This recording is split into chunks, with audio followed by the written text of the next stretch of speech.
మేడ్చల్ జిల్లా కాప్రా సర్కిల్ పరిధిలోని Anandnagar welfare association playground లో తిరుపాల్ నగర్ పోచమ్మ ముత్యాలమ్మ దేవాలయం ప్రాంగణంలో మహిళలు తంగేడు గునుగు బంతిపూలు రంగురంగుల పూలతో పేర్చిన బతుకమ్మలను వైభవంగా అలంకరించారు.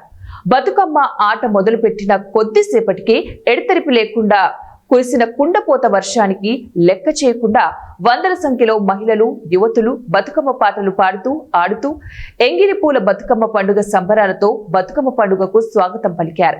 ఈ సందర్భంగా వారు మాట్లాడుతూ 9 రోజులు గౌరమ్మను పూలతో పూజిస్తామని, సద్దుల బతుకమ్మ పండుగ సంబరాలతో ముగుస్తాయన్నారు.